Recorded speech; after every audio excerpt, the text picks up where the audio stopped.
తెలుగు రాష్ట్రాలు తడిసి ముద్దవుతున్నాయి. వరుసగా కురుస్తున్న వర్షాలపైన వాతావరణ శాఖ తాజా అప్డేట్ ఇచ్చింది. ఉత్తర బంగాళాఖాతంలో ఉపరితల ఆవర్తనం కొనసాగుతుండటంతో నేడు అల్పపీడనం ఏర్పడే అవకాశం ఉందని అంచనా వేసింది. దీంతో రాబోయే 4-5 రోజుల పాటు కోస్తాంధ్రలో కొన్ని ప్రాంతాల్లో భారీ నుంచి అతి భారీ వర్షాలు కురుస్తాయని అంచనా వేసింది. ఉత్తర కోస్తా వెంబడి గంటకు 50 నుంచి 60 కిలోమీటర్ల వేగంతో గాలులు వీచే అవకాశం ఉందని వాతావరణ శాఖ తెలిపింది. తెలుగు రాష్ట్రాల్లో భారీ వర్షాలు కురుస్తున్నాయి.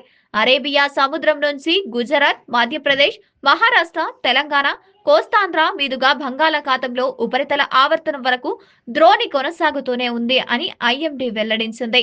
దీంతో రాబోయే 4-5 రోజుల పాటు భారీ నుంచి అతి భారీ వర్షాలు కురుస్తాయని అంచనా వేస్తోంది. సముద్రం అలజడిగా మారిన నేపథ్యంలో ఆదివారం నుంచి మత్స్యకారులు ఎవరూ వేటకు వెళ్లొద్దని అమరావతి వాతావరణ విభాగం హెచ్చరించింది. వర్షాల నేపథ్యంలో ప్రజలంతా అప్రమత్తంగా ఉండాలని, తగిన జాగ్రత్తలు తీసుకోవాలంటూ విపత్తు నిర్వహణ సంస్థ సూచించింది.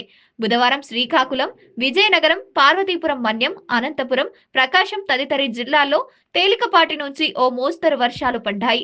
శ్రీకాకుళం జిల్లా కంచిలో 69 మిల్లీమీటర్ల వర్షపాతం నమోదైంది.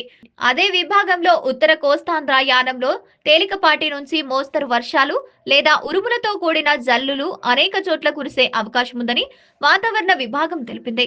భారీ నుంచి అతి భారీ వర్షాలు 1 లేదా 2 చోట్ల కురిసే అవకాశం ఉందని పేర్కొంది. దక్షిణ కోస్తాలో తేలికపాటి నుంచి మోస్తరు వర్షాలు కురుస్తాయని, ఉరుములతో కూడిన జల్లులు అనేక చోట్ల పడే అవకాశం ఉందని సూచించింది.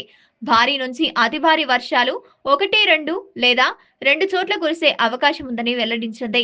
రాయలసీమలో తేలికపాటి నుంచి మోస్తరు వర్షాలు, ఉరుములతో కూడిన జల్లులు పడొచ్చని అవకాశం ఉందని వాతావరణ శాఖ తెలిపింది.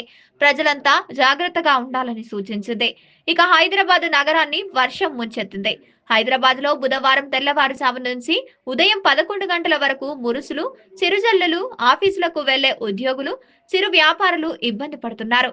పలు ప్రాంతాల్లో రహదారులు బురదమయంగా మారాయి. Nagole, Rock Town Colony, Hayath Nagar, Vanasthalipuram, Madhuranagar, Uppal, Bandlaguda, Bahadurpura, Saidabad, Rajendra Nagar, Charminar ప్రాంతాల్లో కురిసిన చిరు జల్లులతో స్థానికులు ఇబ్బందులు పడ్డారు. రానున్న 2-3 రోజులు హైదరాబాద్ తో పాటు తెలంగాణ వ్యాప్తంగా పలు ప్రాంతాల్లో భారీ వర్షాలు కురుస్తాయని వాతావరణ శాఖ అప్రమత్తం చేసింది.